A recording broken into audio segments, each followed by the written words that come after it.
La fin d'après-midi à Londres était froide et grise, typique de la ville. Sophia, une fillette de 10 ans, marchait aux côtés de son père dans une rue animée. Le vent froid ébouriffait ses cheveux bruns, mais elle s'en fichait. J'étais anxieux. Son père lui avait promis quelque chose de spécial, une rencontre avec les joueurs de Chelsea lors d'un événement pour les fans. Elle pouvait à peine contenir son excitation. Depuis qu'elle est petite, Sophia est passionnée de football. Il regardait tous les matchs, mémorisait les statistiques et connaissait les noms des joueurs par cœur. Mais parmi tous ces noms, un a brillé pour elle, celui de N'Golo Kanté. Il n'était pas le genre de joueur à attirer l'attention par des discours ou des apparitions dans les médias. Au contraire, il était connu pour son humilité, petit et discret. Sur le terrain, il jouait comme un géant. Et en dehors, il avait un sourire timide qui conquiert tout le monde. En arrivant sur le lieu de l'événement, Sophia a été éblouie par le mouvement. Plusieurs fans ont pris des photos, ont porté des t-shirts et ont attendu avec impatience l'occasion de voir leurs idoles. Son père lui tenait fermement la main pour qu'il ne se perde pas dans la foule. « Es-tu excitée, ma fille ?» demanda-t-il. Sophia hocha la tête avec énergie, mais au fond, il y avait un peu de malaise dans son cœur.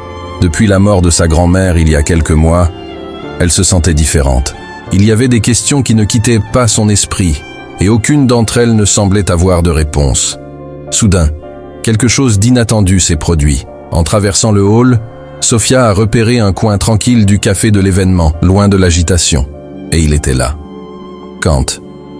Seul, discret comme toujours, il tenait une tasse de thé. Son expression était calme, sereine, presque comme s'il n'appartenait pas à cet environnement bruyant. Alors que les autres joueurs étaient entourés de fans, il semblait se contenter de regarder.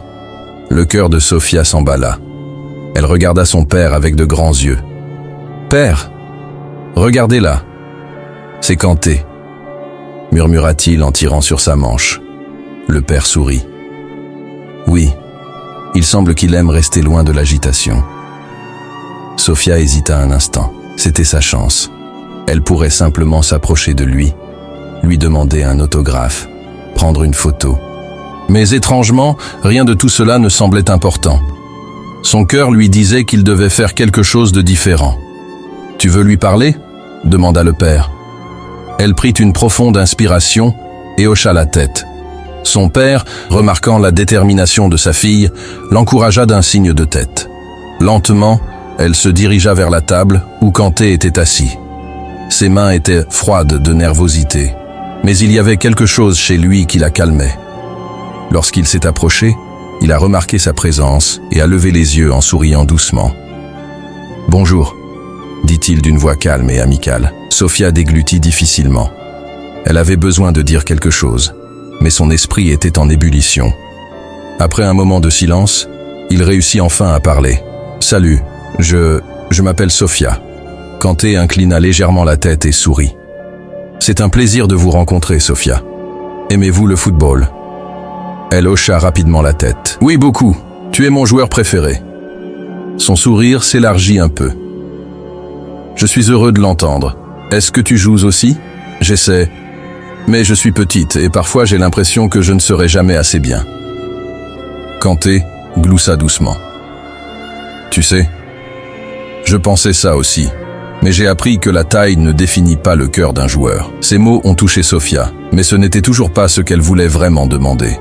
Elle sentit une sensation d'oppression dans sa poitrine. Avant de perdre courage, il prit une profonde inspiration et demanda « Monsieur Kanté, puis-je vous demander quelque chose de différent ?» Il inclina légèrement la tête, montrant de la curiosité. « Bien sûr, demande ce que tu veux. » Sophia hésita. Son cœur s'emballa, mais à ce moment-là, il sut qu'il devait demander. « Croyez-vous en Dieu ?» Il y eut un bref silence, le bruit alentour semblait disparaître. Kanté cligna des yeux à quelques reprises, surpris par la question. Il regarda la fille, et Sophia sentit quelque chose de différent dans son regard. Il ne pensait pas seulement à la réponse, il se souvenait de quelque chose. Après un moment, il sourit doucement. « Oui, je crois. » Mais Sophia n'était pas satisfaite. Il y avait une question dans son cœur à laquelle il fallait répondre. « Et comment en es-tu sûr ?» Le sourire de Kanté devint plus réfléchi. Il posa la tasse sur la table, croisa les mains et regarda Sofia avec gentillesse. C'est une bonne question. Et à ce moment-là, Sofia sentit qu'elle était sur le point d'entendre quelque chose qui allait changer sa vie pour toujours. Le silence qui suivit la question de Sofia semblait presque sacré. Le café autour d'elle était toujours bruyant avec les rires et les bavardages animés des fans de football. Mais pour elle, tout avait disparu. Il n'y avait que ce moment-là, ce regard pensif de Kanté et sa propre respiration rapide, alors qu'il attendait une réponse. Kanté n'a pas répondu immédiatement. Il prit la tasse de thé et la fit tourner légèrement entre ses mains, comme s'il cherchait les mots justes. Sofia commença à se demander si elle avait été trop audacieuse. Ce n'est peut-être pas une question que l'on pose à un joueur de football. Mais ensuite il sourit. Un sourire serein, différent des sourires qu'il affichait lorsqu'il marquait un but ou gagnait un championnat. « Comment puis-je en être sûr ?» répéta-t-il pensivement. « Eh bien, je ne sais pas si la certitude vient de la manière que vous imaginez. » Sofia fronça les sourcils. « Comme ça ?» Kanté posa ses bras sur la table et la regarda avec bienveillance. « Quand j'étais enfant, j'ai grandi dans un quartier modeste de France. Ma famille n'avait pas beaucoup d'argent et ma mère travaillait dur pour subvenir à nos besoins. Parfois, nous n'avions pas assez pour acheter des choses simples. Il y avait des jours où j'allais à l'école sans savoir si j'aurais quelque chose à manger à mon retour à la maison. » Les yeux de Sofia s'écarquillèrent. Elle n'y avait jamais pensé auparavant. Kanté, le célèbre joueur, le champion du monde, avait-il déjà eu faim ? Mais tu sais ce qui arrivait toujours, continua-t-il. Chaque fois que je pensais qu'il n'y avait pas d'issue, quelque chose changeait. Un voisin se présentait avec de la nourriture. Ma mère a trouvé un travail supplémentaire. Un professeur m'a donné un livre dont j'avais besoin. C'était comme si chaque fois que je pensais être seul, quelque chose se produisait pour me rappeler que je ne l'étais pas. Sofia écoutait attentivement. Je pensais que c'était de la chance, tu sais, Kanté rit doucement. Mais en grandissant, j'ai commencé à réaliser que ce n'était pas seulement une coïncidence. C'était comme si quelqu'un veillait sur moi. La jeune fille sentit un frisson parcourir son corps. « Mais tu n'as jamais douté ?» demanda-t-il avec hésitation. « Avez-vous déjà pensé que peut-être que Dieu n'était pas là ?» Kanté prit une profonde inspiration et regarda par la fenêtre. La lumière de fin d'après-midi entrait doucement dans le café, baignant son visage d'une manière presque symbolique. « Oui, j'ai douté. Quand mon père est mort, je n'avais que 11 ans. C'était la première fois que je ressentais un tel vide en moi. À ce moment-là, je me suis demandé, si Dieu existe, pourquoi a-t-il enlevé mon père? Pourquoi ma famille doit-elle tant souffrir ?» Sofia baissa la tête. Elle comprenait cette douleur. Depuis que sa grand-mère était partie, elle ressentait quelque chose de similaire. « Et puis ?» murmura-t-elle. « Avez-vous trouvé une réponse ?» Kanté resta silencieux un instant avant de répondre. Avec le temps, j'ai réalisé que la question était fausse. Je demandais « Pourquoi ?» quand il faut se demander « Pourquoi faire ?» Sofia cligna des yeux plusieurs fois, essayant de comprendre. « Qu'est-ce que tu veux dire par là ? Parfois, nous traversons des moments difficiles, parce qu'ils nous apprennent quelque chose que nous n'aurions pas appris autrement. La douleur que j'ai ressentie m'a fait apprécier ma famille plus que jamais. Cela m'a donné envie d'être quelqu'un de meilleur, quelqu'un qui honorerait le nom de mon père. Cela m'a appris à ne jamais abandonner. Si tout était facile, peut-être que je n'aurais jamais appris l'importance de la résilience, de la foi. » Elle était silencieuse. Cela avait du sens, mais cela semblait quand même difficile à accepter. Alors, pensez-vous que Dieu permet que de mauvaises choses arrivent pour que nous puissions apprendre ? Kanté la regarda avec un regard profond. « Je pense que Dieu nous donne la force d'affronter les mauvaises choses. Il ne cause pas la douleur, mais il nous soutient lorsque nous la traversons. » Sofia sentit quelque chose bouger en elle. Les propos de Kanté n'ont pas suscité de réaction courante. C'était quelque chose qu'elle pouvait ressentir, quelque chose qui touchait son cœur. « Voulez-vous savoir comment je sais avec certitude que Dieu existe ?» demanda doucement Kanté. La fille hocha la tête. Il a souri. « Parce qu'il ne m'a jamais laissé tomber. Même quand je pensais être seul, quand personne ne croyait en moi, quand je voulais abandonner, il était toujours là. Je ne l'ai pas vu avec mes yeux, mais je l'ai ressenti avec mon cœur. » Sofia sentit une boule dans sa gorge. Des larmes ont commencé à se former sans qu'elle s'en rende compte. « Et je sais qu'il est avec toi aussi, Sofia. même maintenant. La fille cligna rapidement des yeux, essayant de retenir ses larmes. Mais c'était impossible. Quelque chose en elle s'était brisé, ou peut-être, quelque chose en elle était enfin en train de se réparer. Kanté a simplement souri et attendu.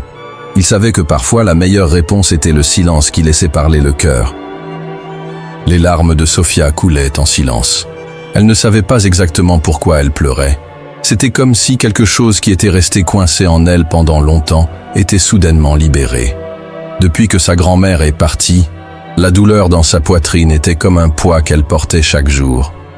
Mais en écoutant Kanté parler de sa foi, de sa douleur et de son parcours, elle a ressenti quelque chose de différent.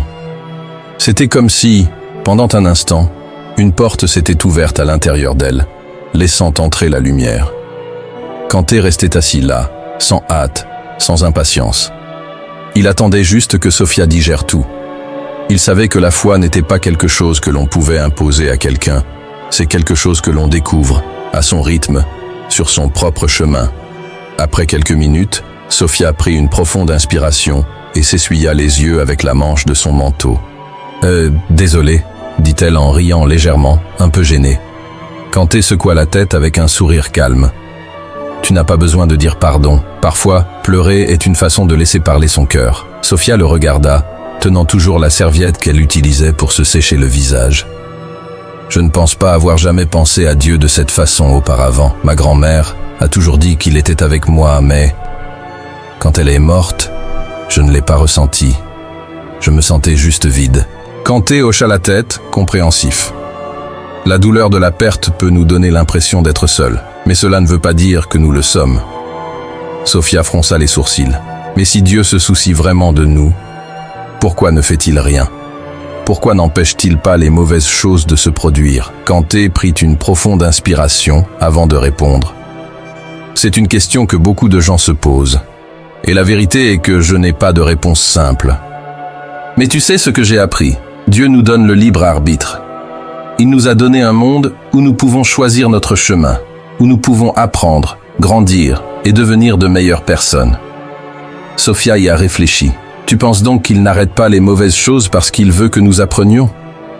Kanté fit un léger geste de la tête. Je pense qu'il est avec nous même dans les mauvaises choses. Il ne nous abandonne pas dans nos souffrances, mais nous aide à les surmonter. La fille se mordit la lèvre. Mais comment puis-je ressentir cela? Comment puis-je savoir qu'il est avec moi? Kanté sourit doucement. Avez-vous déjà ressenti un câlin lorsque vous étiez triste? Sofia hocha la tête. Oui.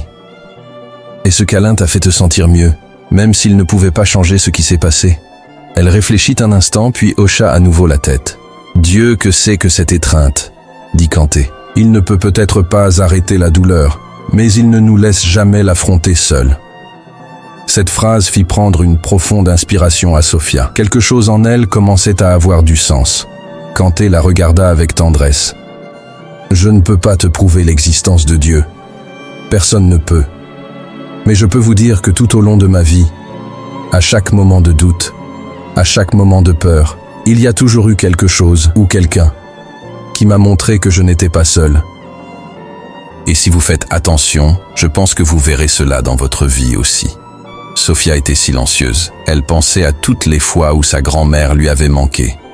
Toutes les nuits, elle pleurait en silence, pensant que personne ne pouvait l'entendre. Mais ensuite, elle se souvint des moments où sa mère était restée avec elle jusqu'à ce qu'elle s'endorme. Les fois où son père lui avait tenu la main sans rien dire, mais en la faisant se sentir protégée.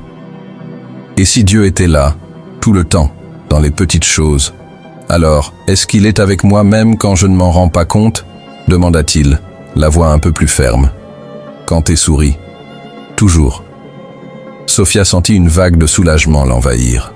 Cela ne signifiait pas que la douleur disparaîtrait immédiatement. Mais, pour la première fois depuis longtemps, elle avait l'impression de ne pas être seule. Elle regarda le joueur et une immense gratitude grandit dans sa poitrine. « Merci, monsieur Kanté. » Il gloussa doucement. « Tu peux m'appeler Kanté. » Sofia lui sourit en retour. Pour la première fois depuis qu'elle avait perdu sa grand-mère, elle sentait que son absence ne devait pas être un fardeau, mais plutôt un rappel de l'amour qui ne la quitterait jamais. Le silence entre les deux n'était pas inconfortable. Au contraire, c'était plein de sens.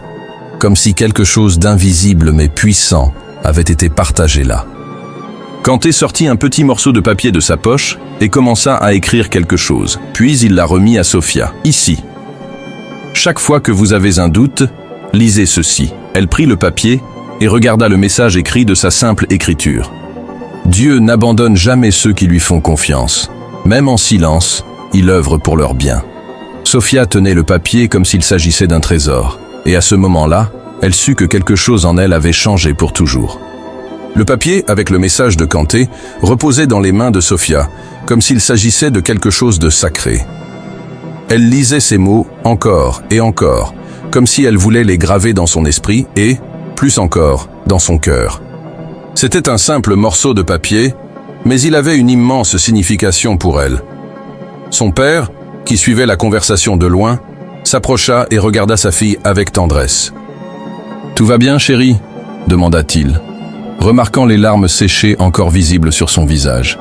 Sofia le regarda et, pour la première fois depuis longtemps, sentit un calme différent en elle. Elle sourit, un petit sourire, mais sincère. « Oui, père, tout va bien. » Kanté observait la scène avec un regard doux. Il savait que quelques mots pouvaient changer la perspective d'une personne, mais la véritable transformation se produisait dans le silence, dans la façon dont l'esprit et le cœur le traitaient. Sofia tourna les yeux vers le joueur et demanda « Avez-vous déjà eu un moment où vous avez eu l'impression que Dieu vous parlait ?» Kanté réfléchit un instant avant de répondre. « Oui, plusieurs moments en fait, mais l'un d'entre eux reste toujours avec moi. » Sofia et son père attendaient, attentifs, pendant qu'il commençait à raconter. « Quand j'étais adolescent, j'essayais encore de devenir joueur professionnel. Je m'entraînais tous les jours, faisant tout ce que je pouvais pour m'améliorer. Mais cela ne semblait pas suffisant. Les recruteurs m'ont toujours ignoré, disant que j'étais trop petit, trop fragile pour le football de haut niveau. Il y a eu un moment où j'ai presque abandonné. » Il s'arrêta, regardant dans le vide, comme s'il revivait ce moment en lui-même. « Je me souviens d'une nuit, après un énième rejet, j'étais assis dans ma petite chambre et je me demandais si je perdais mon temps. Si Dieu voulait vraiment que je suive ce chemin, pourquoi était-ce si difficile ?» Sofia retenait son souffle. Elle avait déjà ressenti cela auparavant. Elle se demandait si quelque chose en valait la peine alors que tout semblait aller à l'encontre de cette idée. Puis quelque chose s'est produit, continua Kanté. Le lendemain, un entraîneur s'est présenté pour assister à l'entraînement. Mais il n'est pas venu me voir. C'était là pour un autre garçon. Cependant, au milieu de l'entraînement, l'autre garçon s'est blessé et n'a pas pu continuer. L'entraîneur m'a alors regardé et m'a dit « Tu veux une chance ?» Il sourit légèrement, se souvenant de la scène. Je suis allé sur le terrain, j'ai joué avec tout ce que j'avais, et le même jour, il m'a invité à essayer pour l'équipe. Les yeux de Sofia s'écarquillèrent. « Ouah !» Kanté hocha la tête. « C'est ce jour-là que j'ai réalisé quelque chose d'important. Dieu ne nous donne pas de réponse immédiate, mais il nous met dans les bonnes situations, au bon moment.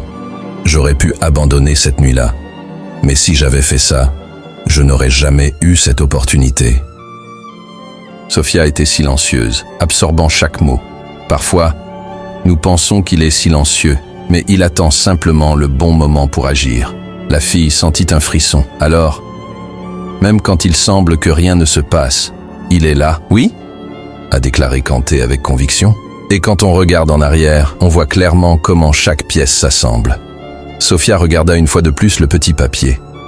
Dieu n'abandonne jamais ceux qui lui font confiance. Même en silence, il œuvre pour leur bien. Elle sentit une chaleur dans sa poitrine. « Merci Kanté », dit-elle doucement. Il a souri. « Pas besoin de me remercier, Sofia. Je veux juste que tu t'en souviennes, chaque fois que tu doutes. » Le père de la jeune fille posa sa main sur son épaule et regarda Kanté avec gratitude. « Merci pour vos mots. Je pense qu'ils signifiaient beaucoup plus que vous ne le pensez. » Le joueur hocha simplement la tête, comme s'il comprenait que parfois, l'impact d'un geste va bien au-delà de ce que l'on peut voir. Sofia prit une profonde inspiration. Quelque chose en elle était en train de changer. Ce n'était pas comme si toutes ces questions avaient trouvé une réponse. Mais maintenant, elle avait l'impression qu'elle n'avait pas besoin d'avoir toutes les réponses pour avoir confiance. Elle tenait fermement le papier. Peut-être que sa grand-mère était avec elle tout le temps. Pas comme avant, pas physiquement, mais dans les souvenirs, dans l'amour qu'elle a laissé derrière elle et dans la certitude qu'elle ne serait jamais seule. Kanté se leva, ajustant son manteau. « C'était un plaisir de parler avec toi, Sophia. »« Ce fut un plaisir pour moi aussi, » répondit-elle. Et pour la première fois, sa voix ne contenait aucune tristesse, mais de l'espoir. Alors qu'il s'éloignait, Sophia avait l'impression qu'elle n'oublierait jamais ce jour. Une rencontre avec un joueur de football qui a commencé par une simple question sur Dieu s'est transformée en une leçon qui lui restera pour le reste de sa vie. Sophia et son père ont quitté le café, marchant côte à côte dans les rues animées de Londres. Le vent froid de la nuit la faisait se recroqueviller dans son manteau. Mais pour la première fois depuis longtemps, elle n'avait pas froid à l'intérieur. Elle se sentit réchauffée par quelque chose qu'elle ne pouvait pas entièrement expliquer. Son père la regarda, remarquant le changement dans son expression. « Tu as l'air différente, ma fille, » dit-il avec un doux sourire. Sophia le regarda, tenant fermement le petit papier avec le message de Kanté. « C'est juste. Je crois que j'ai compris quelque chose d'important aujourd'hui. » Il attendit patiemment qu'elle lui explique. « J'ai toujours pensé que pour croire en Dieu, j'avais besoin de le sentir tout le temps. J'avais besoin de voir des miracles ou d'entendre des réponses claires. Mais aujourd'hui, j'ai réalisé qu'il est dans les petites choses. » Elle leva les yeux vers le ciel étoilé, ce qu'elle ne faisait pas habituellement. « C'est dans la façon dont tu me serres dans tes bras quand je suis triste. La façon dont maman me raconte des histoires avant de dormir. C'est ainsi que grand-mère m'a appris à ne jamais avoir peur de l'avenir. » Son père sourit, ému par les paroles de sa fille. « Cela signifie-t-il que vous avez trouvé les réponses que vous cherchiez ?» Sophia secoua lentement la tête. « Pas tous. Mais maintenant, je sais que je n'ai pas besoin d'avoir toutes les réponses pour avoir confiance. » Elle regarda à nouveau le papier et relut les mots que Kanté avait écrits. « Dieu n'abandonne jamais ceux qui lui font confiance, même en silence. Il œuvre pour leur bien. » Ces mots semblaient avoir encore plus de sens maintenant. Je pense que même quand j'avais l'impression que Dieu était loin, il me guidait vers ce moment, dit-elle doucement. Peut-être que je n'y prêtais tout simplement pas attention avant. Le père de Sophia s'est agenouillé à sa hauteur et lui a tenu les mains. « Et tu crois que grand-mère est avec toi aussi ?» Sophia sentit ses yeux se remplir de nouveau de larmes, mais cette fois ce n'était pas de tristesse. « Oui, » dit-elle avec un sourire sincère. « Je sais que c'est le cas. » Ils ont continué à marcher, côte à côte, sous le ciel de Londres. Au fond de sa poche, Sophia tenait fermement le petit morceau de papier, comme s'il s'agissait d'une amulette. Mais au fond, elle savait qu'elle n'avait pas besoin qu'il se souvienne de cette leçon. Elle portait désormais cette certitude en elle. Et à partir de ce moment-là, chaque fois que je faisais face à des moments de doute, chaque fois que j'avais le mal du pays, ou que la peur tentait de prendre le dessus, je me souvenais de ce jour. Depuis le jour où une simple rencontre avec N'Golo Kanté a changé sa façon de voir le monde. Depuis le jour où il a appris que, même dans le silence, Dieu était toujours là. Si cette histoire a touché votre cœur et vous a fait réfléchir sur la foi, le but et les petits messages que la vie nous donne, n'oubliez pas de laisser un like. Cela nous aide à vous proposer davantage d'histoires inspirantes comme celle-ci. Et si vous n'êtes pas encore abonné, abonnez-vous à la chaîne pour ne manquer aucune nouvelle histoire pleine d'émotions et de sens. Activez la cloche pour recevoir des notifications et partagez cette histoire avec quelqu'un qui a besoin d'entendre ce message aujourd'hui. Merci beaucoup d'être là et à la prochaine.